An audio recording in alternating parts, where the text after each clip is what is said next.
Marka fune hordoftoota ta'e akkuma waadaa isin seen duun keessan lakkoofsa 30 barreessitan kanaaf obbo Taayyee isin finne qottaan faana obbo Taayyee nagaa nu kabajanii gara istaadiyoo keenya nagaa nuftan ayyee keessummaa tolchitee waan affeerteeffatillee ulfaadha obbo Taayyee ODP bakka buutamu Oromoo bakka buuta ODP bakka buutamu Oromoo maal gaafattare kan gaafii dhaqama amma bakka sanitti daan baasanii dubbii ilaaluun Oromoo moo eenyuun jedhan obbo Taayyee mootummaan amma aangoo irra jiru kuni ka eenyuun kan nafxanyaati atiyoo yaa waanummayyuu dabalate maal ta'uu qabare kanaafuu balaaleffatamuu qaba obbo Taayyee anamma ka'e ODP yoo deeggare maal ta'a waan nafxanyaa taataa jechuudha obbo Taayyee gaafa dargii Daawud Ibsaa maal ta'e Daawud Ibsaa hidhaa cabsee badeera samalee yoo jira kabiraa kabad dargii harkaan namni badee samalee biraa jiraa jedhee gaafa akkamitti bad itti badee namni kun kayyaduu nan gaafadhe haa cabsee badu kaadhiira kun cubbuu isin maal jettarree maal namaan jedhe akkamitti dhageettan isin oduuwwanis akkuma isin dhageettan dhagahee jirtu maalirraa dhageette fibiirraa kanaafuu amma maal taatan busheessin of xiqqeessin beeytan moo beeytan amma badii keessan hin beeknaa jechuudha kanaafuu balaaleffatamuu qaba obbo Taayyee amma Jawaar filamuu hin danda'u filamuu hin danda'u Taayyee isin akka rakkattaniif akka beeloftan kan isin godhe eenyu akka beeloof akka rakkannu kan nu godhe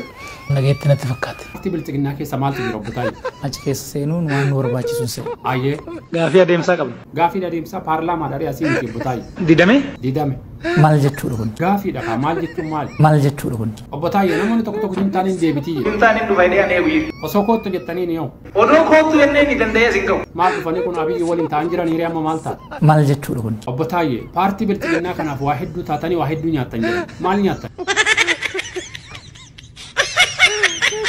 beeloof akka rakkannu kan nu godhe obbo Hangaasaa maal jettan isin yaa Jawaar keenya Jawaar Mahammad yaa obboleessa kiyya natti fakkaatee niin dogoggore na dogoggorsiisanii dhiifama. dura maal taate obbo Hangaasaa Na dogoggorsiisanii dhiifama. itti fakkeessanii dhiifama waliif jawwe nigarallee maal itti maree jawwe barna dogongorsanii jedhaara Osoon hin duune tana dhiifama siin jechuun barbaadaa jechuudha. wobas kalas jawwe dhiifama godhiif Bakka jirtu dhiifamni kiyya si haa gahu. dhiifama godhiif kalas jawwe ወደንም ጠላን Hundasii immoo rabbii si jala deebisuu taati. እናት ንገርልኝ Siif galalaas. beeytan moo beeytan amma badii keessan hin beeknaa jechuudha obbo Taayyee galatoomii gaafii deebiin wajjin gochuu keetiif sirba kee kanas affeerraa nagaatti gaafiif deebiin har'a kana fakkaata akka bilinkii godhaa sheerii godhaatii nama biraan ga'a